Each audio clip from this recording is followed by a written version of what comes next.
Ara posarem això aquí. Bona tarda, Manel. Mira, a veure, trec el de la Marta. Oi que teníem un exemplar del llibre, que així també el podrem posar aquí perquè la gent el vegi? Espera.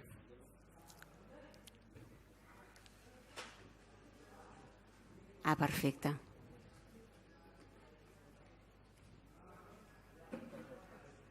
Home, jo tenia preparat el del...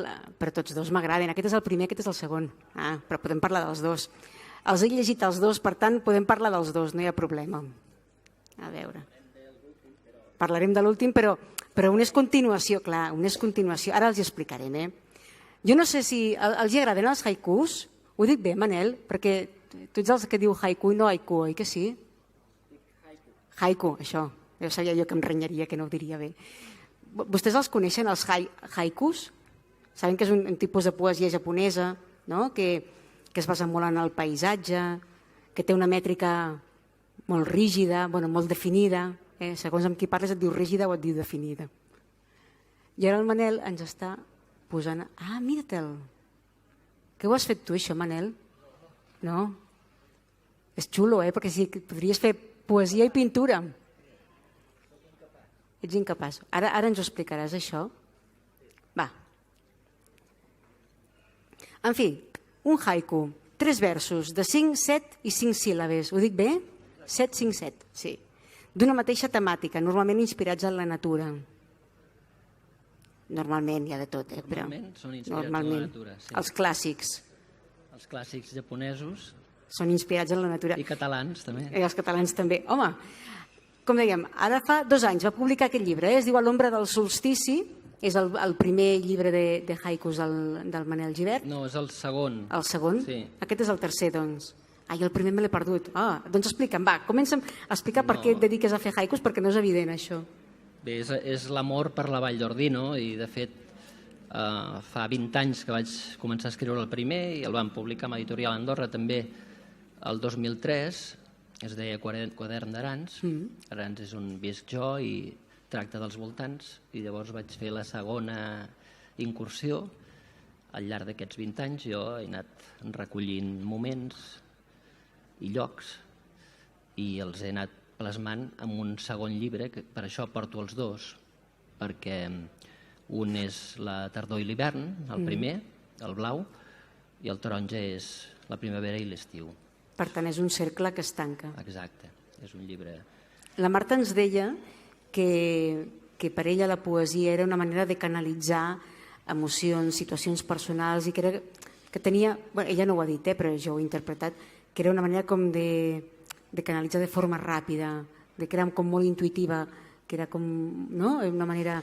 Clar, aquest treball, ara em diràs, no, jo també ho faig així, però no ho dona la sensació. Dona la sensació que és una cosa molt més meditada, molt més, anava a dir racional, però no necessàriament racional, però sí molt tècnica, està molt mesurada, no hi ha res, no sobra res, no? És la sensació que jo tinc. En el cas dels haikus hi ha molt la tècnica, però es tracta sobretot de mantenir l'emoció, més que els sentiments. Sí. I sí que està molt elaborat, però a vegades surten per si sols. Hi ha de tot. La poesia en general requereix de molt treball. Per cert, la Marta, no sé si encara hi és, està aquí al darrere. Però estaria bé que ens ensenyés altres poemes que té i poder-los comparar. Els que hem llegit són molt bons. Sí, oi que sí? Molt. Doncs haurem de xinxar-la perquè faci més poesia, ja ho hem vist. Jo, si em permets, no voldria marxar d'aquí sense agrair profundament als organitzadors, a Organyà.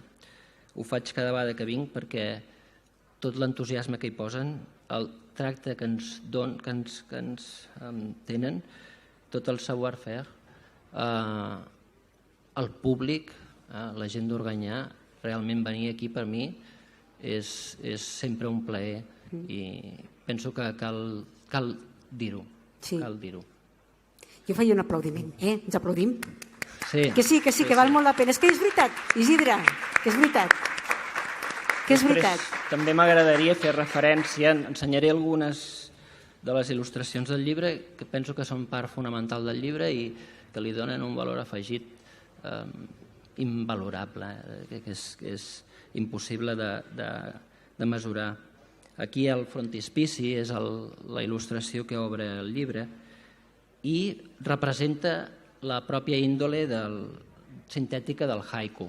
El haiku, sigui més elaborat o no, et surti espontàniament, rarament, o sigui molt treballat, el que sí que necessita és que sigui sintètic. I aquí hi ha, diguem, un haiku visual per acompanyar el llibre. Per això m'ha agradat ensenyar-vos. És en el llibre, totes aquestes i moltes altres il·lustracions són en el llibre, il·lustren haikus. De vegades els haikus il·lustren la il·lustració. Després, si de cas, ho podem concretar i em fa gràcia d'ensenyar els originals. Originals de l'Ori Rodríguez i del Sergi Mas? Exacte, sí. El llibre sorgeix d'una espècie de veneració de la natura. Per mi la natura és divina. De fet, aquest llibre no té citació inicial, però l'altre sí, i parla que la natura està plena de déus. Per mi, per exemple, el sol que val la penya s'hagués pogut titular, però era més difícil d'entendre, el déu que bat la penya. És el déu de l'estiu. Sí. És l'estiu. De fet, en el poema que dona títol al llibre està exactament al centre del llibre i és el solstici d'estiu. Clar. I el protagonista és el sol i per això al final el van fer de color taronja. És una natura que és bucòlica, però no sempre ho és, que jo la tracto amb veneració, però no la veig sempre com una cosa, diguem, agradable. No sempre ho és. De vegades la natura és intempestiva, de vegades estem a la intempèrie, en la natura. Ens agrada contemplar-la, però rarament ens agrada quedar-nos-hi.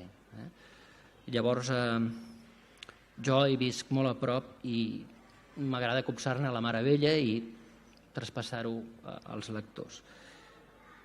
També m'agradaria, i un dels principis del haiku és aquest, que es notés que contemplo la natura com si ningú no la contemplés. O sigui, la primera vegada. Agafar l'essència d'estilar les essències dels llocs, dels moments, perquè són llocs i moments. S'han viscut realment aquestes experiències. Llavors parlo nosaltres, doncs el llibre tinc la col·laboració inestimable del que jo, dins del propi llibre, perquè parlem molt poc de nosaltres, però hi apareixem, és el bruixot, que és el Sergi Mas. Qui no coneix el Sergi Mas, que fa màgia. Després la fada és la Loli Rodríguez, que impregna el paper amb aquarel·les que vessen vida, un paper que està sec abans de ser pintat i que després té aquesta humitat per sempre, aquesta vida. I al capdavall, jo que sóc l'amant. Em qualifico així en el llibre perquè sóc l'amant que percep, que estima allò que percep. Llavors aquí el que deies, no? Tinc aquesta sort, aquest luxe de comptar amb la col·laboració d'ells dos. Si et sembla bé, abans que em facis una altra pregunta, n'ensenyo una altra i recito el poema. Molt bé. Home, és la manera també de veure-ho, Quan veus la imatge i l'acompanyes del haiku, també és la manera d'entrar dins de la poesia. Aquest diu així: halo selènic, firmament blau, joncs tevis, calma lacustre. Ja està.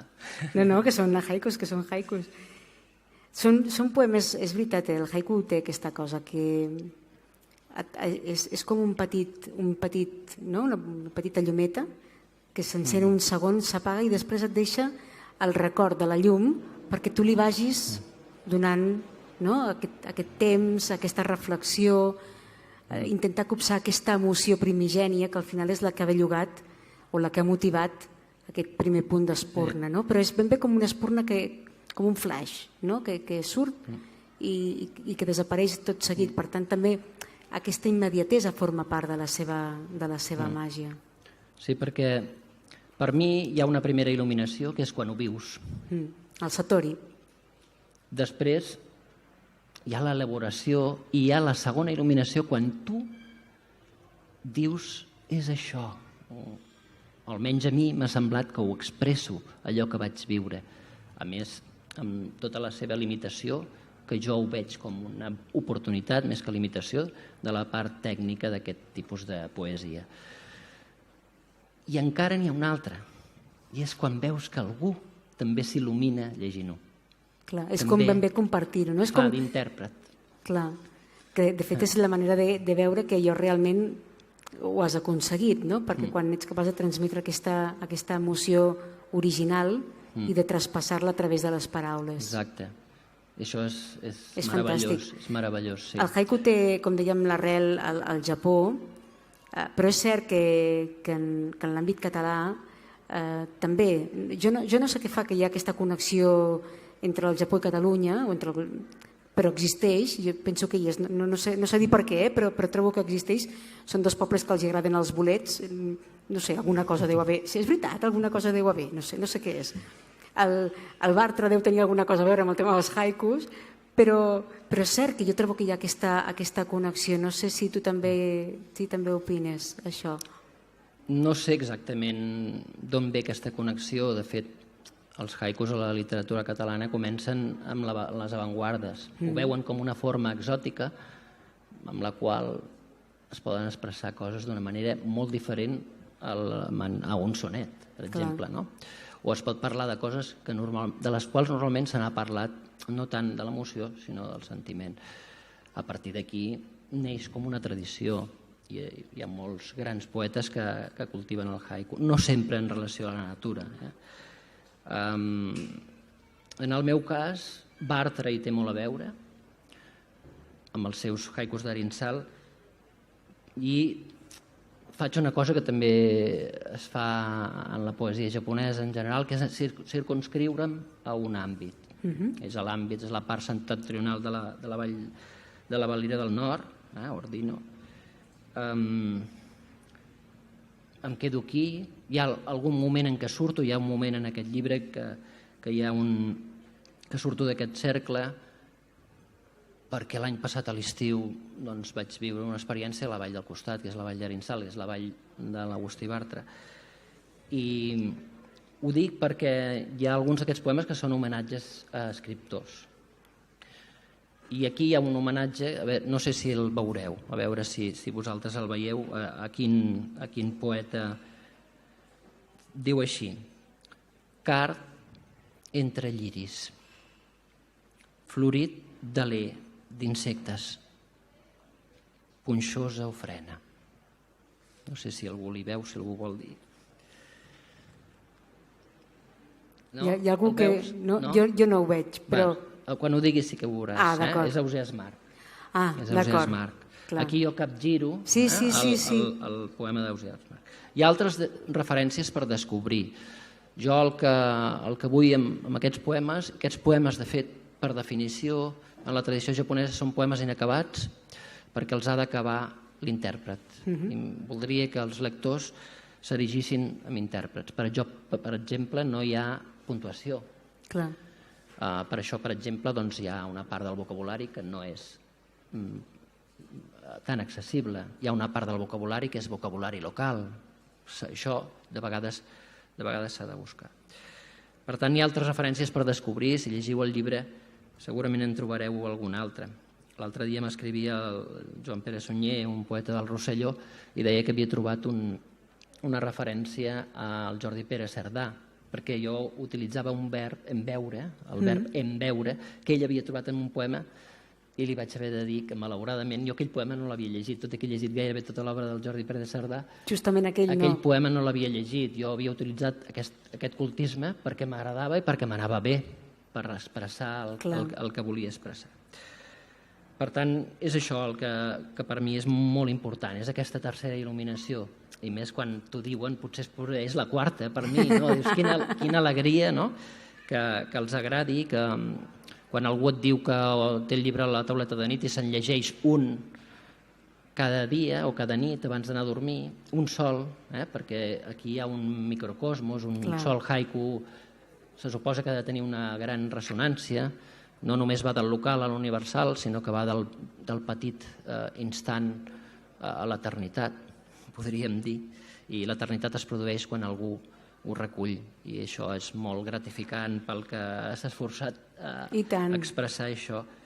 Llavors, aquestes localitzacions concretes, espero que almenys o sé i tinc aquesta satisfacció que les persones que s'han emocionat amb els versos, encara que no tinguin la mateixa imatge exacta, perquè no es pot tenir, doncs hagin trobat les seves imatges, les seves pròpies imatges. Jo et demanaria, Manel, si et sembla, per acabar, que ens fessis una darrera lectura d'algun dels haikus del llibre, et sembla? Sí. Tenim algun altre? Perfecte, doncs podem acabar-la d'il·lustrar fins i tot. Aquí, per exemple, aquesta il·lustració, diguem que és històrica, perquè abans heu vist... Era del Sergi Mas, l'anterior. Abans, jo al Sergi Mas li vaig fer una proposta que ell ha acceptat per grandíssima amistat, perquè el Sergi Mas s'ha negat sempre a fer abstracció. I aquí veiem, en el llibre, en El sol que val la penya, apareixen els únics exemples de la immensa obra del Sergi Mas d'abstracció. Podem dir que és gràcies a mi o per culpa meva, però jo penso que és gràcies a mi perquè, fixeu-vos, ningú identificaria això com un Sergi Mas. I el poema és aquest. La bassa, tamisa, colors vius de bosquina, esbós aquàtic. I també, per acabar,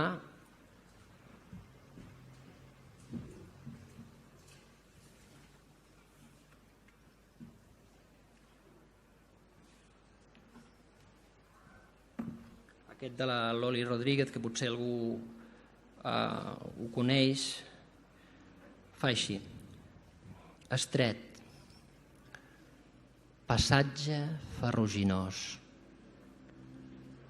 entranyes de ruta antiga. I aquest, doncs, és la plasmació impressionista que fa la Loli de l'indret i del moment. Hi ha elements geogràfics, en el que acabo de llegir, hi ha aquest pas estret, hi ha el ferro en l'escultura que es veu, hi ha el ferro darrere, perquè hi ha la penya que és de ferro, en els arbres que apareixen al fons. Per tant, hi ha elements naturals i també elements humans, perquè jo aquí demano una segona lectura, i és que us n'adoneu que faig referència als minaires, als traginers, als pagesos i fins i tot als refugiats, a les persones que els portaven en una ruta d'evasió, perquè per aquí, durant la Segona Guerra Mundial, passaven persones. Per tant, hi ha aquestes al·lusions al lloc com una ruta històrica. Manel Gibert. Seria això. Moltíssimes gràcies per portar-nos els teus haikus.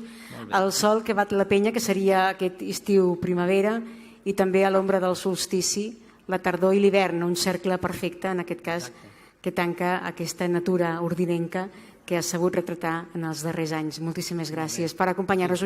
Dos llibres de l'editorial Andorra. Gràcies.